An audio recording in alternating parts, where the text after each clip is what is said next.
Hi everybody, it's Susan from Sunrise Quilt Studio, and today I'm starting a new project, and I've got a little drawing here.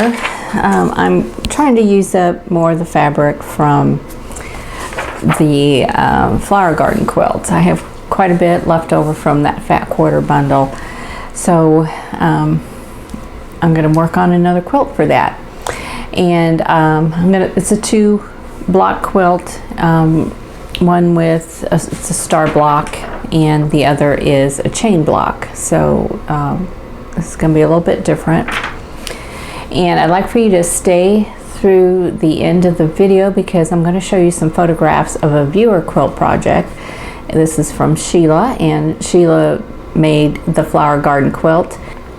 She used different fabric in hers, and it's a really pretty quilt, so I think you'll enjoy that.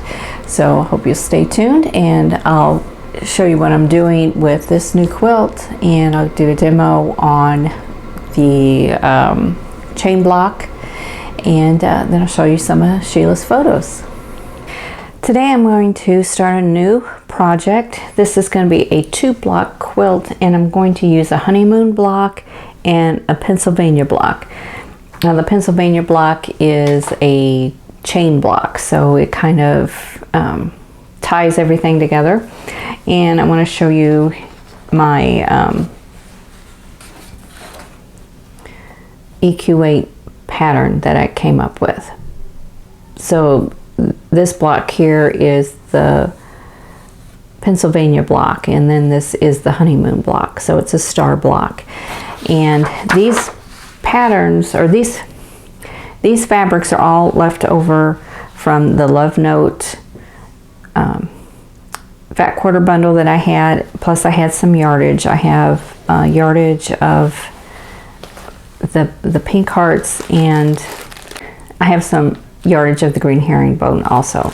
So I do have a little bit left over. Let me pull this over here so you can see it. This is what's left over of the peach and the teal fabrics.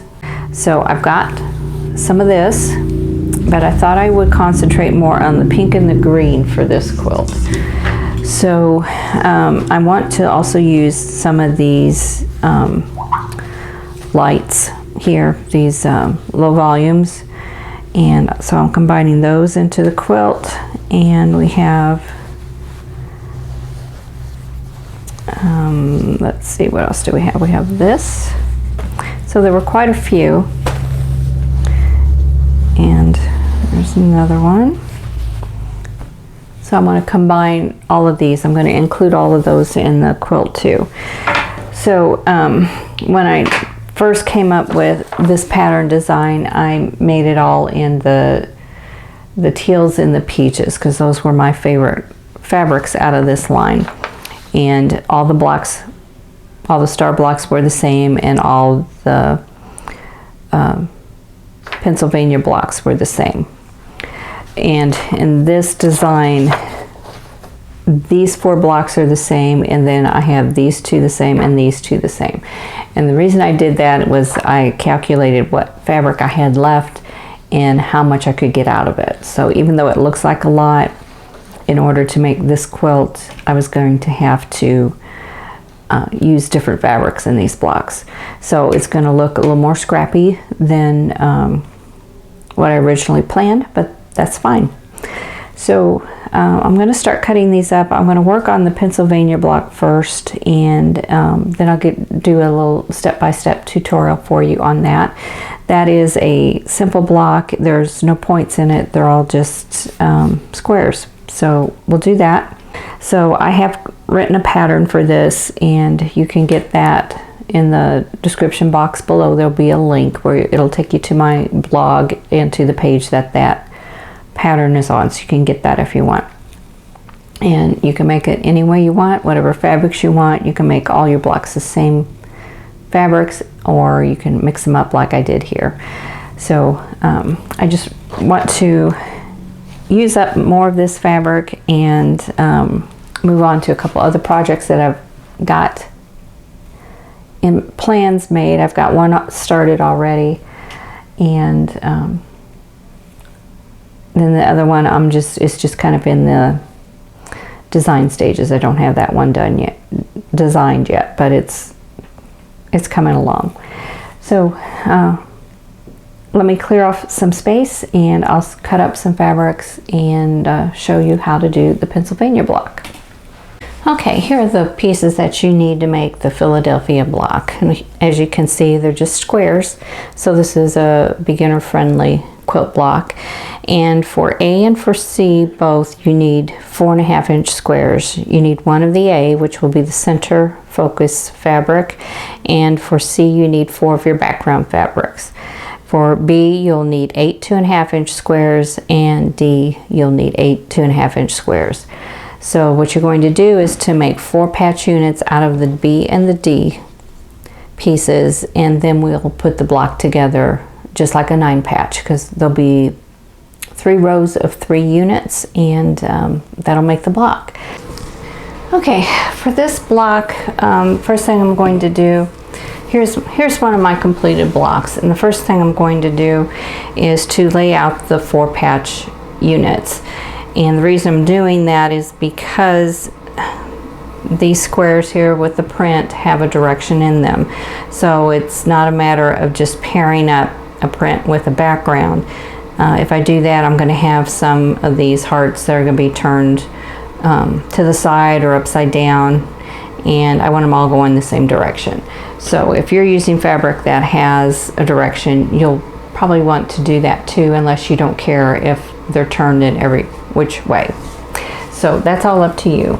But I'm going to go ahead and lay these out, and I have 6 more blocks to do, so I have a good handful of squares here, and I'm going to lay each one out just to make sure that I've got everything going in the right direction. And let me go ahead and put a center block in here, so I've got kind of something to go off of. And also, if your centerpiece is directional, you want to pay attention to that too. Now this one really isn't, so it's not going to matter a whole lot, but it is a large, medium to large size print, and depending on how it's cut, in some pieces there looks like there may be a direction, and others there don't. This one, I have some facing this direction, some facing that way, and kind of the same here. This one's straight on, that one's facing that way, this one's facing that way. So it's really not going to matter on those. But these are obviously directional. So I'm going to go ahead and lay them out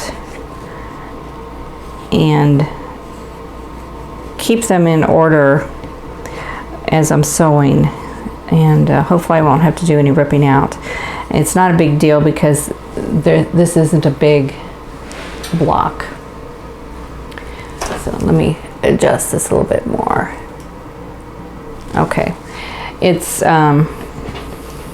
it'd just be like a 4.5-inch seam, so it's not a real big deal. But there aren't very many people who like ripping out seams, and I'm not a person who does, so I want to avoid that if I can. So I'm just going to go ahead and lay all the pieces out. So those are the 4 patch units, and then I'm going to go ahead and lay out the background squares, the 4.5-inch squares. Now this block sews together really quickly, especially if you have everything laid out ahead of time. You don't have to stop and think about what direction everything is laying before you sew it together. So I'm going to go ahead, I'm going to ignore all the center stuff and just work on my 4 patches. So I'm going to go ahead and sew them together in units of 2, and then I will sew those pieces together, those 2 patches together to make the 4 patch. And I'm going to press towards the darker fabric and then sew them all together, lay them back out in the quadrant they belong in, and then sew the block together in rows, and then sew the rows together. Okay, I'm going to use a 2.0 stitch length, and I am going to do a scant 1/4 inch. There aren't that many pieces in this one, so it probably would be fine without, but I've kind of gotten used to sewing with a scant 1/4 inch.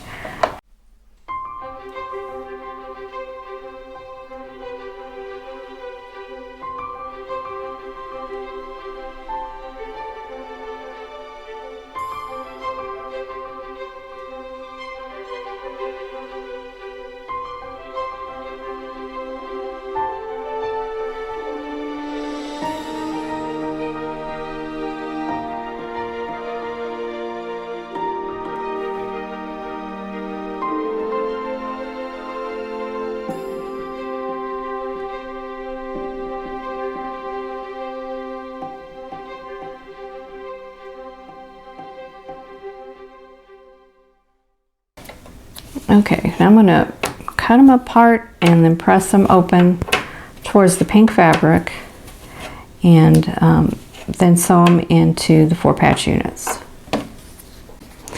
So now I'm ready to sew these into 4-patch units. So I have them sewn the correct way, so I'm just going to put them right sides together and double check, make sure I've got the print going in the right direction, and then just sew this.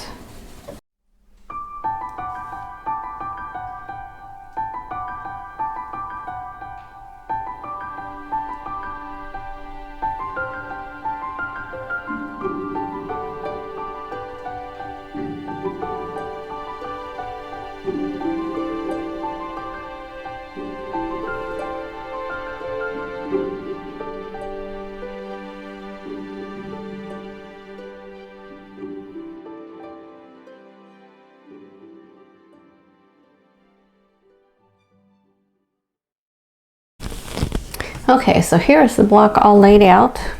I have all of my pink fabrics with the hearts in it. The hearts are all facing the same direction. I'm going to go ahead and sew this together in rows, and then sew the rows together, and the block will be done.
Okay, so here is the completed Philadelphia block.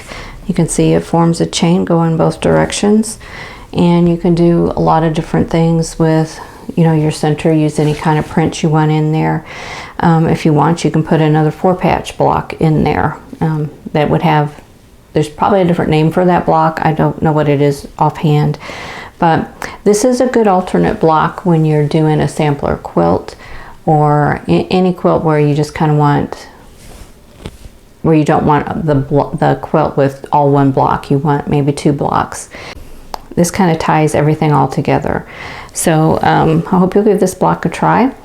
And then next week we will work on the Honeymoon block. Now that one has a lot of half square triangles and quarter square triangles in it. So it's more complicated, but I think it's doable. So I hope you'll join me for that video. Okay, here is one of Sheila's blocks from the Flower Garden quilt. She has made a red clover block here, and you can see in the background of the flower head that she's used a low volume print behind those pink triangles, so it gives it a different dimension. And then here's one of the tulip blocks, and she chose a yellow fabric for the blossom and a darker goldish brown for the center of the tulip there. So that gives that a different look. And then in this photograph, you can see the red clover and the tulip blocks, and you can see a different colorway in those two tulip blocks. So she's made hers with different colors. And in the background, you can see some of the other work that she's doing. So she's got a lot going on. And then here is the top, and she's chosen to use a couple of different blocks in there. So she's used this pattern and she's made it her own and made a different style of quilt. But you can see those beautiful yellows and greens in there. I think it's a very pretty quilt. Thanks for watching. For more quilting ideas, click on the video links. And to keep up with my latest projects, click on the subscribe button. I hope to see you again soon.